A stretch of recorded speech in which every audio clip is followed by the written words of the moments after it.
Hi everyone, I'm Kyle Bechet, and this is the AAF Exchange, a podcast from the American Action Forum, where experts provide clear, data-driven insights into today's economic and domestic policy issues. Welcome, and thank you for tuning in. On this episode of the AAF Exchange, addressing affordability, politics versus policy. Joining us to discuss all this is AAF President Douglas Holtz-Eakin. Doug, thanks for joining us. Always good to be here. Thank you. Oh, I just dropped my papers. I'm gonna pick that up. All good. We're doing this. I'm doing this sans without coffee this morning, so this is going to be fun. That's terrifying. Well, we got the jobs data this morning, so I had to get here early, and then it's been Are you had to whining? film Fred, so I just haven't had time to go get my coffee. So I don't like pure adrenaline this morning for me. I don't like being in a closed room with an uncaffeinated person. I think that's. What is the phobia? What is that phobia called? I don't know. All right. Well, in any event, what's been on your mind? Well, I testified yesterday at the Senate Finance Committee. The title was ostensibly seeking healthcare reforms to lower costs, but it was actually a food fight over the extension of these enhanced premium tax credits in the ACA markets. And so I shouldn't ever be disappointed by a hearing because I should go in with expectations low enough that it's not possible. Nevertheless, I made the mistake of actually thinking they might engage on the narrow issue of, is there a place where they can reach compromise and maybe not do the whole thing, certainly not do it for 10 years? And really, I would love to see them engage in a bigger healthcare reform, something that, in my view, should encompass Medicare Advantage, which is the future of the Medicare program and genuinely has the chance to improve the delivery of care in the United States. But alas. Yeah. And I was reduced to simply asking Bernie Sanders what the definition of comprehensive was. And if you get there, you're in bad shape. Yeah. Unfortunately, I think the politics of the moment, it was bound to happen. A lot of speechifying. Yeah, I mean, but you made some good points in your testimony and things like that. So maybe not for this moment, Yeah. but pull it back up at another time. I guess you can have these recurrent biases in life. I've testified a lot, let's face it, and I always forget that the written testimony does matter. Yeah. I quickly forget that I've even submitted it and just go and answer the questions. But it does matter to some people, and so, perhaps there is something there. Yeah, interesting. Well, we could have a whole conversation about healthcare and the ACA. We could have many such conversations. But it's also important to this podcast as we talk about affordability, because a lot of people are talking Yes, about it's a big lot deal. of that. But let's take a step back and review the economy. I think that's very important. We've got a month without major new economic data. Today was the first time we got September jobs data, Which was surprisingly strong in my view. Yes. Well, and but what do we know? Where does the economy stand now? Well, let's quickly just do the September report because it is the news. 119,000 jobs, a bigger number than one might have expected. I think the expectation was 50,000 consensus. We'd come off 22,000 in August, so that's a fairly big number. But once again, it's concentrated in leisure and hospitality and health. Those two gave us 107,000 jobs. The rest, puts and takes, netted out to not much more. So from that perspective, it was, you might not think it's that great. The surprise was over in the household survey, where the unemployment rate went up to 4.4%. But it was because we had very strong labor force growth. Labor force participation was up. There were 250 jobs created in the household report. Those are all good numbers. Think about that labor force number. It's especially striking given the immigration restrictions.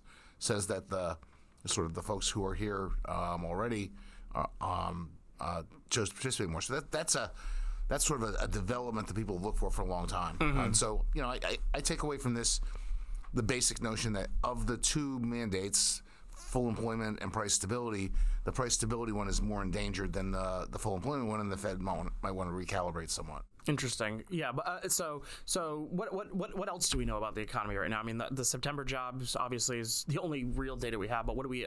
We know that inflation remains elevated compared to the 2% target, and at the last measurements was going the wrong direction, north, not south.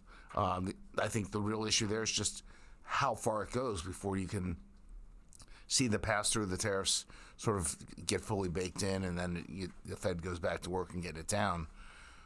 So that's an issue.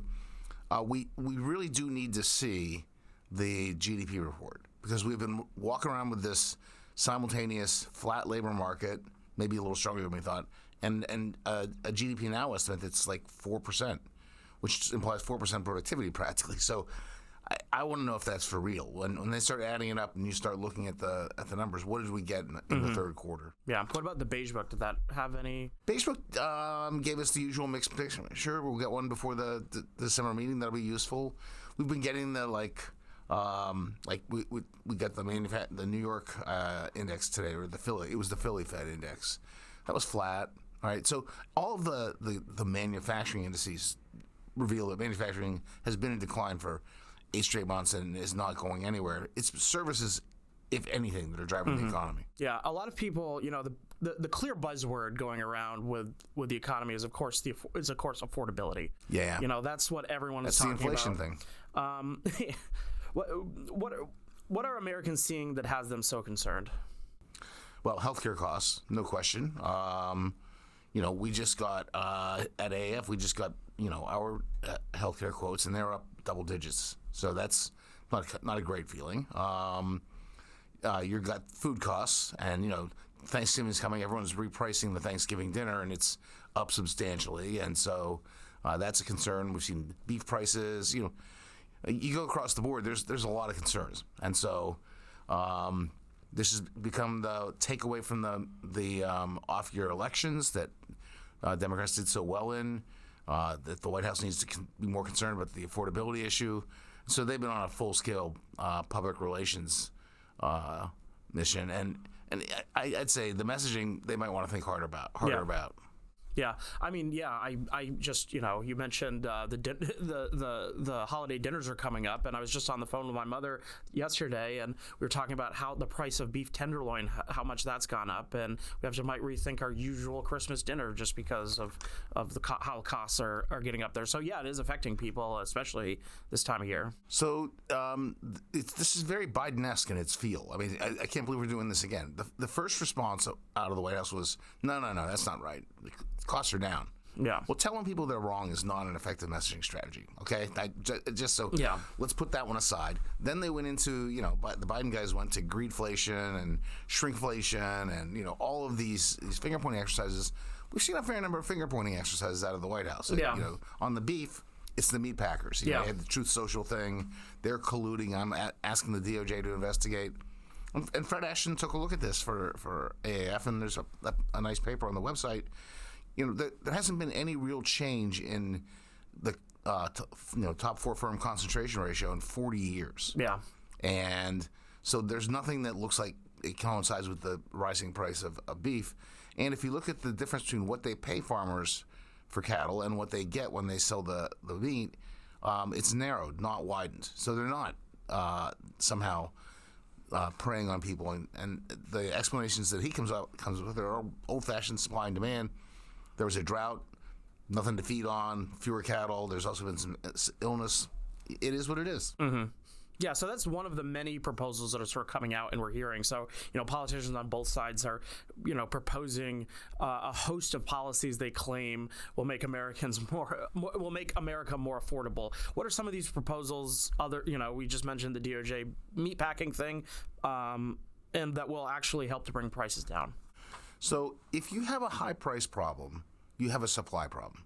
And the fundamental framing of this is that's a mistake. It's the White House saying we're going to bring prices down. And focusing on the prices leads you to bad policies like most favored nation, price fixing of things like that. And it also leads you to think, okay, well, prices will be easier if we subsidize them. And so you start throwing money at demand. We do this all the time. Mm-hmm. We do it in housing. Prices go up. That's what the enhanced premium tax credits are. In the end, let's just throw some money at health insurance. Well, health insurance prices will go up, I promise you.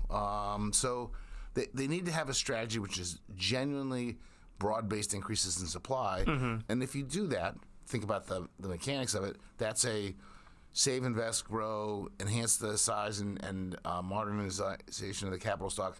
All that does is raise wages. Mm-hmm. And what you really want to do is get wages up, not prices down. Yeah. Because if you're rich, it don't matter what the price is. One proposal you left out there was the tariff checks. I forgot about the dividend checks. Yes, how could I? That's such good policy. Oh, yes. That solves a lot of political problems, walking around money. But come on, like, what exactly is that supposed to accomplish? Well, that's just stimulate more demand, push up the inflation problem, and they don't have the money to do it. We figured out that there's about $2,100 per household in tariff revenue. So if you gave one check per household, you use it all up. He's proposing one check per person. Mm-hmm. If you keep that to the people under 100,000, you're at $300 billion, well above the amount that tariffs have raised. If you let it go to everybody, you're looking at $600 billion. It's just it doesn't solve any problem, and they can't do it, but they're talking about it. Yeah, this really does have this whole policy conversation around affordability. It has the feel of shrinkflation again, and all of this. It's just the same playbook, just with different. The fundamental division of labor here is the Fed takes care of inflation. That's the genuine affordability problem. Get it back to 2%. You take care of the growth in real wages. Life goes on. Yeah. And instead, they're doing neither. They're interfering with the Fed and doing nothing for real wages. So okay, you've been in DC a while. You generally think about good policy. So let's put politics aside, if that is even possible. What policies would actually make life more affordable? Look, the number one thing you could do tomorrow would get rid of the tariffs. Put them in place, take them off. I mean, you put a $190 billion tax in the economy. It's raising prices everywhere, either directly or in the supply chain. And those impacts have not all been felt yet. It's going to get worse, not better. So stop that. That will also leave $190 billion in the pockets of businesses and households who can then afford some of the price increases that have happened already. That will be very helpful as well. So you want to do something, do that quick. They also have not quite gone full bore at the deregulation efforts. I expected more by now. They've got some preliminary rulemakings that look like they'll take off some of the big sticker shock we got with Biden. Like let's have a rule that gets rid of the internal combustion engine. That's a lot of costs, but they can take that out. It's the more nuts and bolts of the economy that I thought they'd do more deregulation on. We haven't really seen that. Mm-hmm. I really haven't. I mean, the reg budget, I don't really hear a lot about. The 2 for 1. The 2. I guess they were going to go 10 for 1. 10 for 1. But like the 2 for 1 that worked so well in Trump 1 doesn't seem to be, at least not in the principle, narrative. It's not in the narrative, right? In principle, what he gave he gave the agencies the same targets they had in 2017, which was a very effective strategy. He then exempted DHS and Customs and Borders. So overall costs are what matter. You can't pretend some costs don't exist. This is like, the Biden guys were trying to rig the credit scores by taking out the things they didn't like. I mean, it's just, come on. You can't fool Mother Nature. And so I expected more on the reg front. They have oversold what's in the One Big Beautiful Bill Act, in my view. I mean, it had the investment incentives, but the most of it was just extending current law and then some political favors that aren't going to do a whole lot. The exception to that is there's going to be a big chunk of money that comes out at refund time next year. Everything was backdated to January 1, 2025, and no withholding tables were changed and all that good stuff. So for the expensing, the tax bill is going to be lower for some firms. Some of these provisions will pay off for the individuals. I think that's going to be, a substantial cash flow. People have estimated as much as $130 billion into the economy in the second quarter of next year. We'll notice that. So while people are worried about weakness in the economy right now, and I think that's a fair thing, I've seen some of the private forecasts have the fourth quarter at negative, but everyone has to pick it up in the spring because there's no way around it. Interesting. Well, thanks for coming on and talking about affordability, and hopefully we start seeing some. We'll start talking about this more and more as we get closer to midterms and things like that. Oh, I bet we will. But before I let you go, I do have one final hard-hitting question for you. Who is going to be the Steelers starting quarterback? If he can play, they're going to put Rodgers back in. Yeah. You have to give the man a chance to fail. And but I you know how I feel about this. I think it's not a wise experiment. So Bring on Mason Rudolph. And find out what Will Howard can do. Yeah, exactly. Well, we all know who the starting Patriots quarterback will be for quite a while, hopefully. He's playing well now. No, I mean the problem with the NFL is you have to be healthy come playoff time. Yeah, that's everything. And so we'll see. We'll see what happens. Fingers crossed.